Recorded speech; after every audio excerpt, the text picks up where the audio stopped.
Shawna and Jody here with Real Sisters, Real Talk. We're glad to have you joining us as we talk about growing in our faith with God. Hey, thanks for joining us for this episode of Real Sisters, Real Talk. I'm Shawna. And I'm Jody, and we are so glad that you are here today. So I have a question for you. We are super excited to be in the studio together instead of doing one from Michigan and one from Long Beach, but Yeah. Shawna flew in from Michigan today, and so just curious, do you get anxious when you fly? I don't. You don't, really? I don't. Do you get anxious? No, when I you don't. fly? I love to fly. Isn't that funny? I said it, but so many people in my family do. Okay. Our family. Yeah. Do get anxious, really anxious, and so Yeah. I feel like that's more common than not. I love to just travel, so I Yeah. just feel like we're going on an adventure. I do too. Yeah.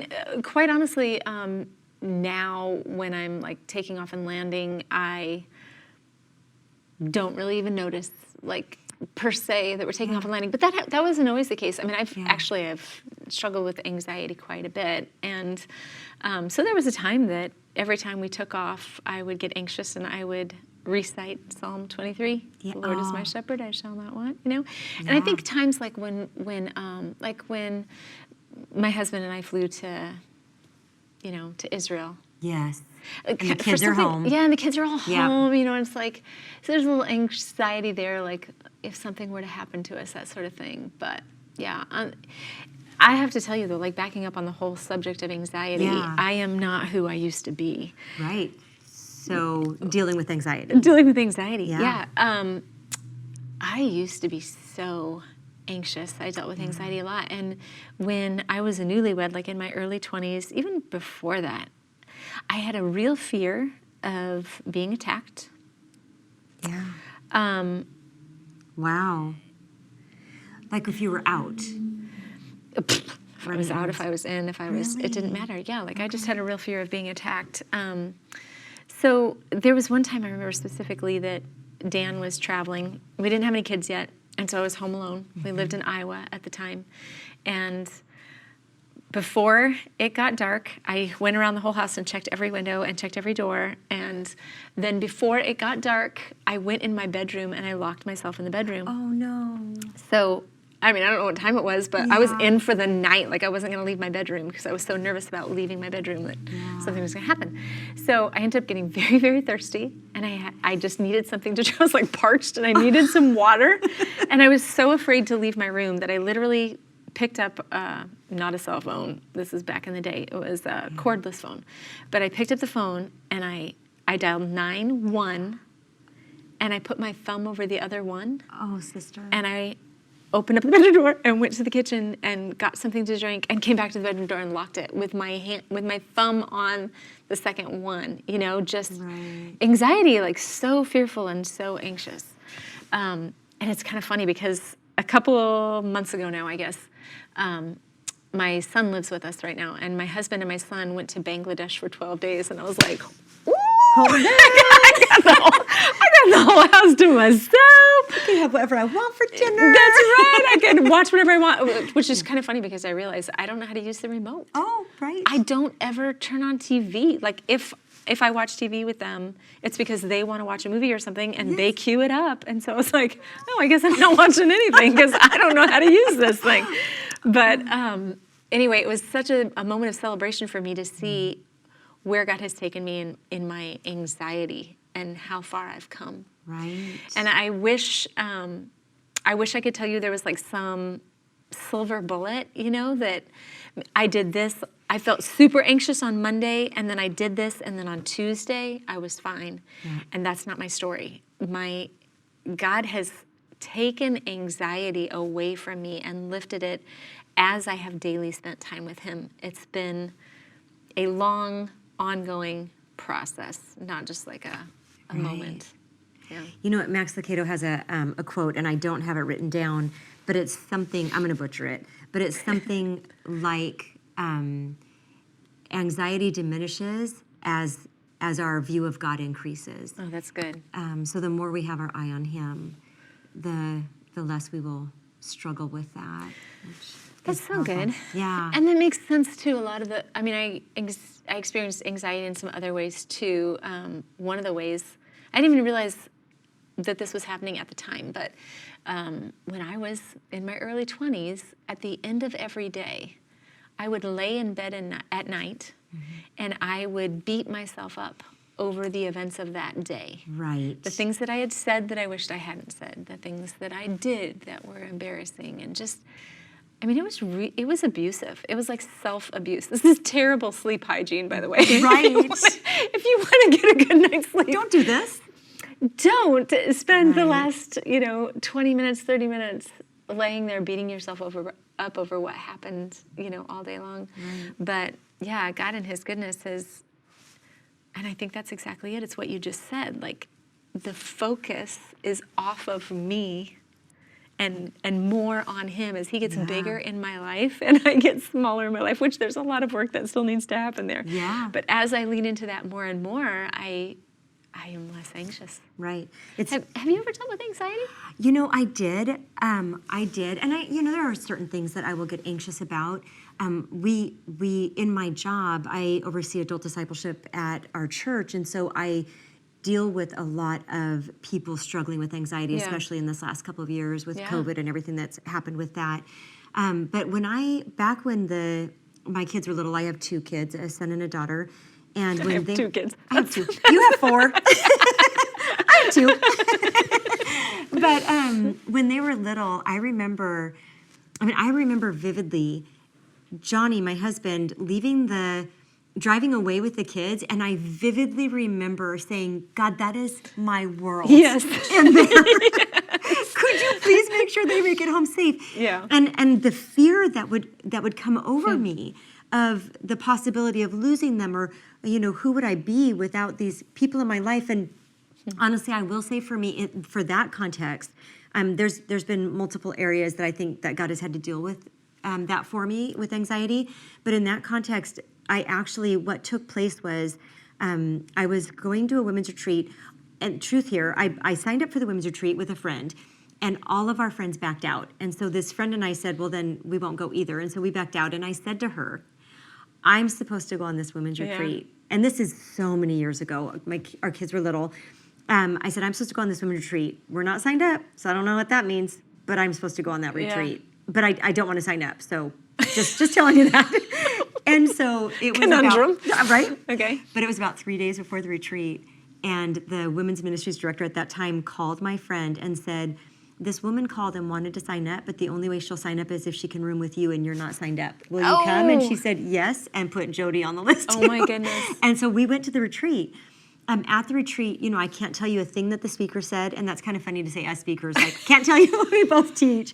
But I can't remember a thing the speaker said, but at the end of Saturday night, they had a prayer time and we could respond.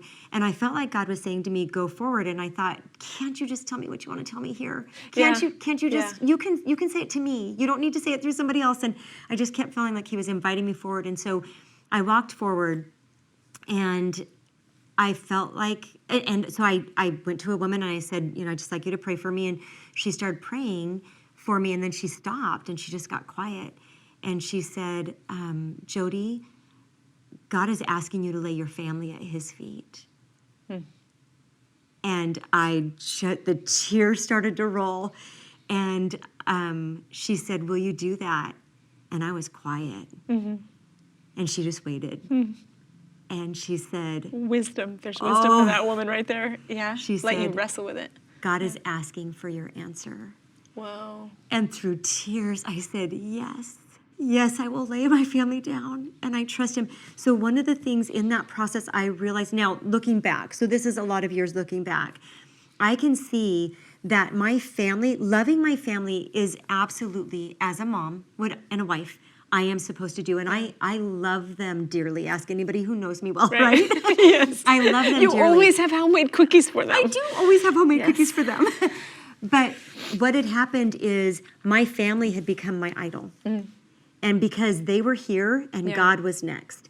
And when that got out of order, God had to invite me to switch that. Yeah. And when I laid my family down, I did ugly cry that day, and yeah. it was messy. Yeah. In fact, even when we walked away, I knew I wasn't done, and so I just said to the ladies, "You go to the room, I'll be right there." And I found a little corner in the hotel where I could be alone and just sobbed before the Lord. Yeah. and repented and all of that stuff. And it was literally a before and after kind of experience for me. And it was about 6 months later that I was invited to come on staff here at Emmanuel. And I will tell you, I couldn't have said yes to that because I would have been, if I had not gone through that, because I would have been so worried about how that would impact my family if I went back to work, because I was a stay-at-home mom, and the kids were still 3rd grade and 6th grade, and so that transition was huge for me. But that fear, that like extreme fear as my family drove away, was gone because I had surrendered it to the Lord, and I had put him back on top. So it kind of points to what you were talking about, right? Like the more we look at God, the less we look at our I think you were the fears one and who our first said that. Did I say that?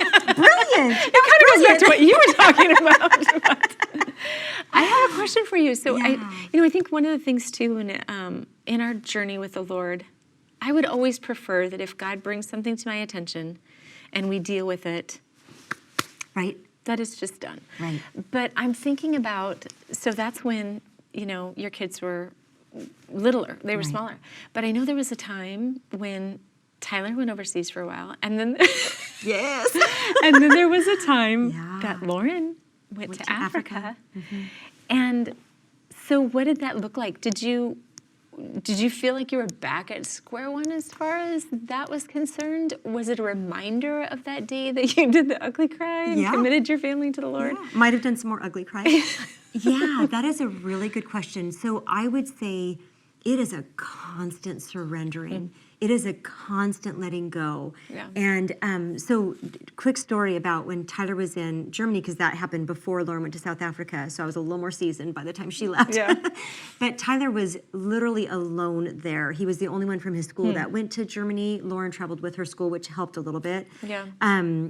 But I got to go with him, and so that last night, I'm going to set the stage just a little bit. Okay. Because the last day that the second to last day, we were together, we got to go into his apartment and set up his room. So he had an apartment where it had like a common area with like a kitchen and just one couch. And then each of the bedrooms were separate and they all locked. So he was just living with random people. One was from Russia, one was from El Salvador. They were from all over the place, which is, pretty cool. Hindsight, it's pretty cool. So we walked into his room, and no joke, we opened his door. First of all, the living area was filthy. Like, you couldn't even see the counter because there were so many dirty dishes, and the table was completely covered with pots. It was a mess. And then we went into his room, and it had one of those like radiator heaters, and so that was up against the wall. And it had, his twin bed, and just the mattress, and his sheets and his comforter were white, and they were folded, setting on top of it. And then he had his own like sink in his room, and a closet. They had a shared bathroom. But then the light was literally a chain. No, I'm not joking. With a light bulb? It was a chain with a light bulb. Oh, and he would just pull on the chain to turn it on. And I thought, oh, yeah, this is not happening. That boy's getting on the plane with me, and we are going home. Yes. I am not leaving my son here. And so that wrestling began. Like, I had been praying into this, moving all the way up to it. I was nervous about it. I had been spending a lot of time with the Lord about it. But I did believe it was right for Tyler. So at this moment, I was out. I was done. Wasn't happening. We were going to change the plan. Yeah. And so we went to the store, and as a mama does, I bought him all the things that would make it look different. Right. not a shade for the lamp. Not sterile. We got some different sheets, and we just kind of did what we could. Yeah. And so he stayed in the hotel with me again that night, and we had 2 twin beds in our hotel room. And the next morning, I'm going to get emotional, but I had to get on a plane and fly home. And so you say the words, I'm going to get emotional? Yeah. It reminds me of Dad. Oh, does it? Always, because he would always announce. Yes, I'm going to get emotional right now. And he was so emotional. I know. So I woke up at about 2 o'clock in the morning. Yeah. And I just started to wrestle with God, just wrestled with God. And I said, God, when you gave me this little boy 20 years ago, I never agreed to this, to this day.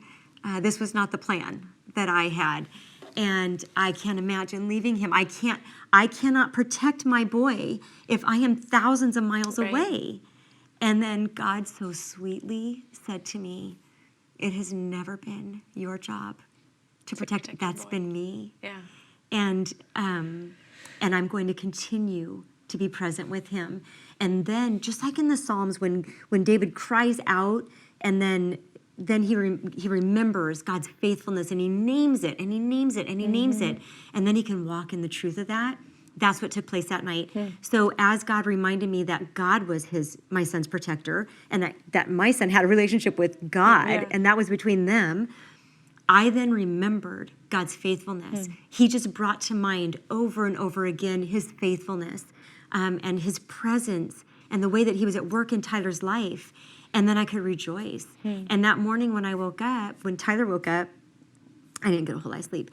But when Tyler woke up, when he tells the story, he says, I couldn't believe Mom wasn't crying. All morning we went and got breakfast. We got a pastry because Germany has the best pastries and coffee. So we went and got that. And then he took the train with me to the airport. And then, as soon as I had to say goodbye, I definitely did the ugly cry. And I went through the line with ugly cry. And then I sat for my first flight with ugly cry. And then I got in and I sat in. My first flight was middle seat between two men, and I'm still ugly crying, and these poor men did not look sideways once, straight ahead. But the truth is, so that's a process, right? It's a constant laying down. Right. It's a constant laying down. And so, I don't know that we're on a journey. Yeah. And so there's these different levels of learning, and sometimes I think we have to go all the way back. But I will say in this instance, I was much quicker to listen to God and to go on the journey with him so that I could let go of the anxiety. But one thing I do think, like when I talk with people about anxiety now, like it is debilitating, like you locking yourself in your bedroom, right? Right. There's like, God, please watch over my family. Like there's a debilitating anxiety. There are anxiety attacks. People have panic attacks.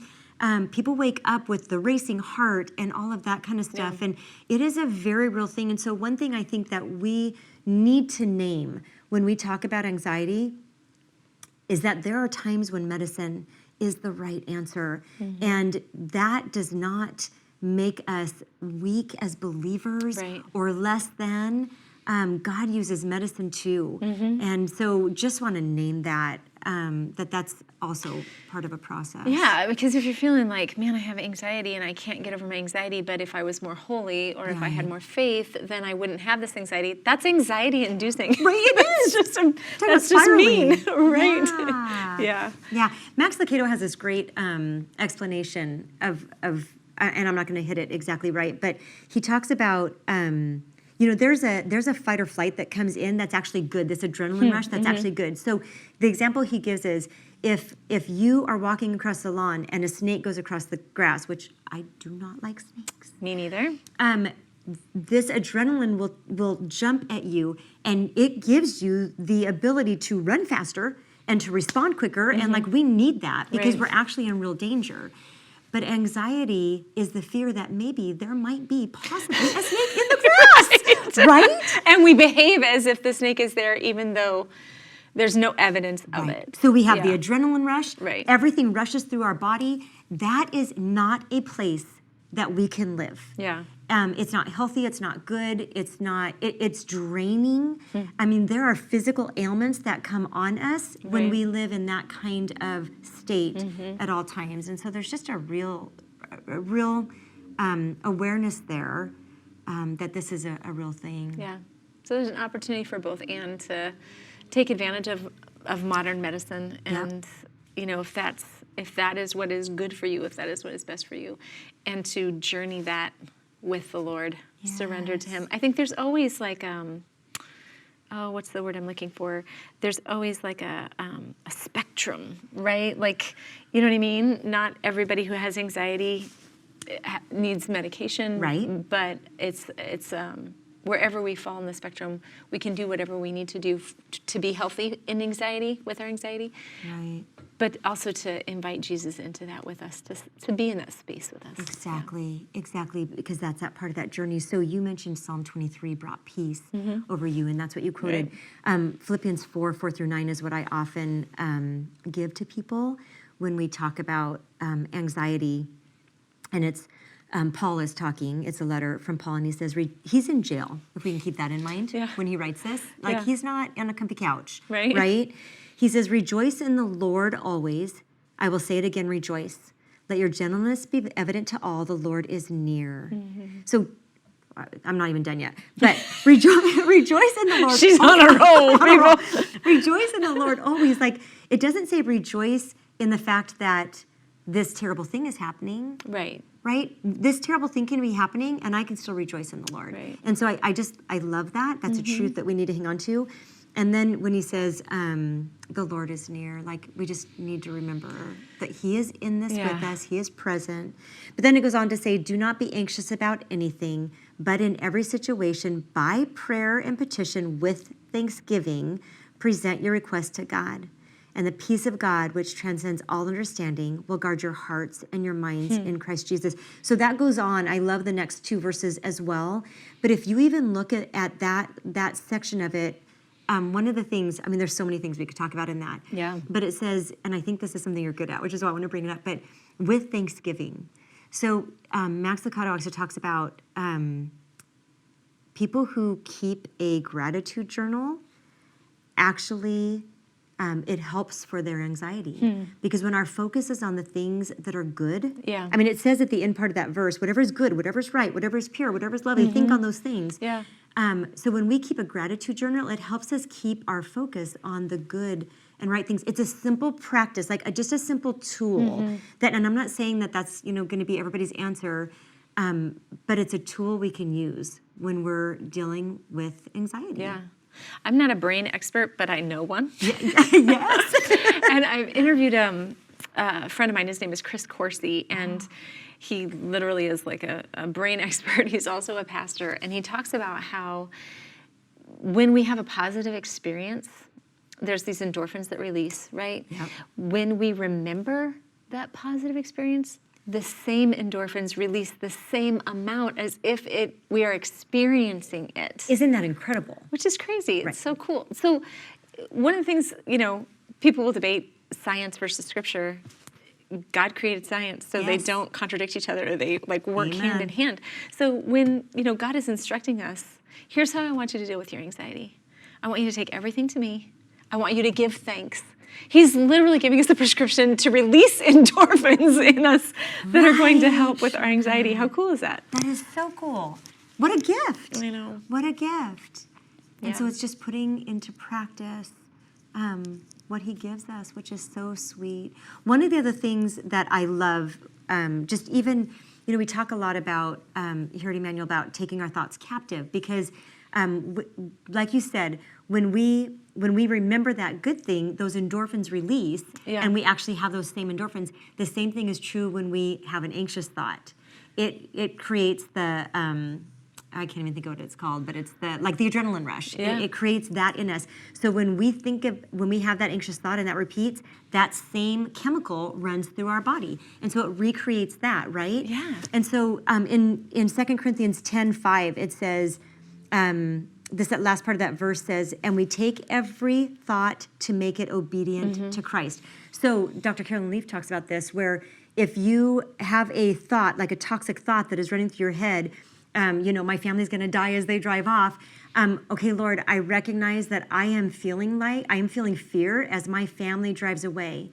But I understand, God, that you are sovereign and you are holy and that you have got me in the palm of your hand. Yeah. So no matter what I face today, you are holding me, right? It's speaking truth over. It's not saying because I believe God, nothing bad's going to happen to my family. Right. We don't get that promise. Right. But it does speak the truth that is, God is present. He's in it with us. On the subject of taking every thought captive too, we're giving a lot of credit to Max Lucado, but I'm pretty sure this was him. He has a book called Anxious for Nothing. He does. Yeah, and he talks about the thoughts that enter our mind, and we are the traffic controller. If you consider the thoughts in your mind to be like planes coming in, and we're the traffic controller. So a thought comes into your mind, I think we feel like a victim to it. Do you know what I mean? I don't have any control over this thought that's just entered my mind, and we do. We do. So we can actually consider the thought. We can see it coming from a distance, right? And we can consider it, and we can go, you don't get to stay. You're gonna have to keep circling around. You're gonna have to find another place to land because you're not holy. You don't line up with the Word of God. That's not even true. I'm not gonna entertain that thought. How often do we think about something that has not the snake in the grass that we have no evidence of, right? Like, if this happens, then this, and we go down this whole rabbit trail and we waste all this energy and all this thought capacity on something that may not ever happen, right? Right. Or we can say, yeah, that's good. Like, the thought that I'm having right now resonates with what I read in God's Word. I know this to be true. This is helpful. This is a blessing. And we can receive those thoughts. So we can, like an air traffic controller, choose to let the thoughts remain or choose to tell the thoughts that they have to go. Yes, Timothy Keller talks about this too, as far as like the self-talk in our mind, how we need to talk back to that voice. Like, we need to talk back to our self-talk. I was just thinking that, and we need to say it out loud. Yeah. Because when we speak things out loud, there's power in that, right? And declare it. Yeah. That is so good. We need to talk back. We need to talk back. No, not I happen. have actually instructed my kids to do this when they were dealing with things at school that were anxiety-inducing.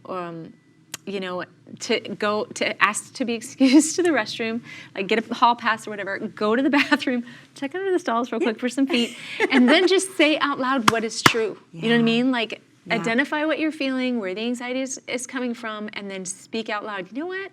I am so loved. You might not always feel loved in the middle of your school day with peers who don't know how to handle things well, but like, speak what is true over you in that moment. I love that. So. You know, that triggered a thought too when I remember, so one of the other things that we talk about, we need to speak truth. We also need to recognize what actually we are feeling. So anxiety might not be the root emotion. It's the result of something we're feeling. And so I just thought of this story when I remember it was a few years ago, I was driving home from work and I was feeling anxious. I felt like, you know, that like antsy, like just kind of on edge. And I thought, so I just start talking to God like we do, right? And I said, Lord, I'm feeling anxious. And I'm not even sure what I'm anxious about. I don't have anything that should be causing anxiety right now. And so I'm not sure what's going on, but I do know I'm feeling anxious right now. And the Lord revealed to me that I was actually excited about something that was going to be taking place. And all of a sudden it all shifted. And instead of feeling anxious, my stomach in knots and that kind of thing, it was literally like something different released, some chemical released in my body. And it was like, I could lean in, and then I could lean into that like, thought. This is good. Yes. Yeah. But I couldn't recognize it till I got to the root emotion. Okay, so when you say the words, the Lord revealed to me, yes. Can you unpack that for a minute? And how did the Lord reveal to you that it was a good thing? Yeah, so I'm talking to the Lord, right? I'm driving home and I talk out loud because that helps me keep my focus, and I was in the car alone, and so I do. And so as I asked him, Lord, what is going on? What is this in me? Yeah.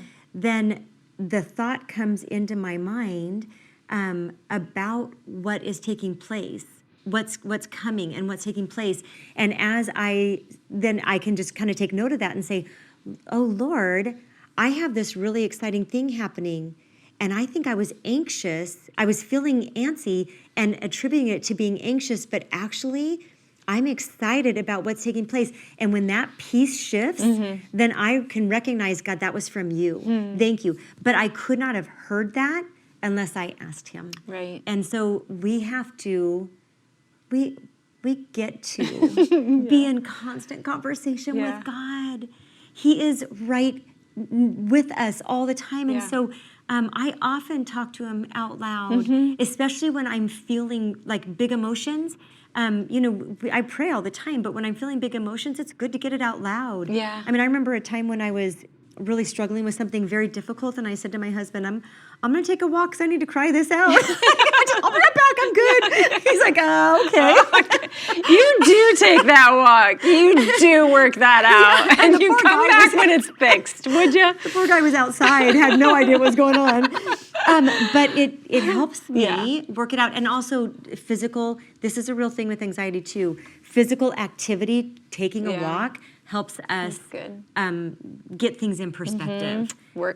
Lifting some weights, exercising, getting some of that out. It's so good. It really helps. Some of the real, very generic, basic things of life that we don't even associate as being spiritual are just so good for us. Right? Do you know what I mean? Like our good spiritual things like working out, Yeah. you know, how that helps with our anxiety. That's like, I think we try to silo things so often and not realize how integrated life is and how all things are holy. And I don't mean that now, you know, everything is, my mug is holy, therefore nothing is holy. It's so cute. So I just mean, Um, it's cute. Thank you for this, by the way. You're welcome. Look, we have matching cute. mugs. We love it. Because coffee is really important. It is. But anyway, yeah, God is good and He's present Right. and He's with you right now. And thank you so much for joining us for this episode of Real Sisters, Real Talk. Just want you to know as you go about your day today, we serve a real God and He really loves you.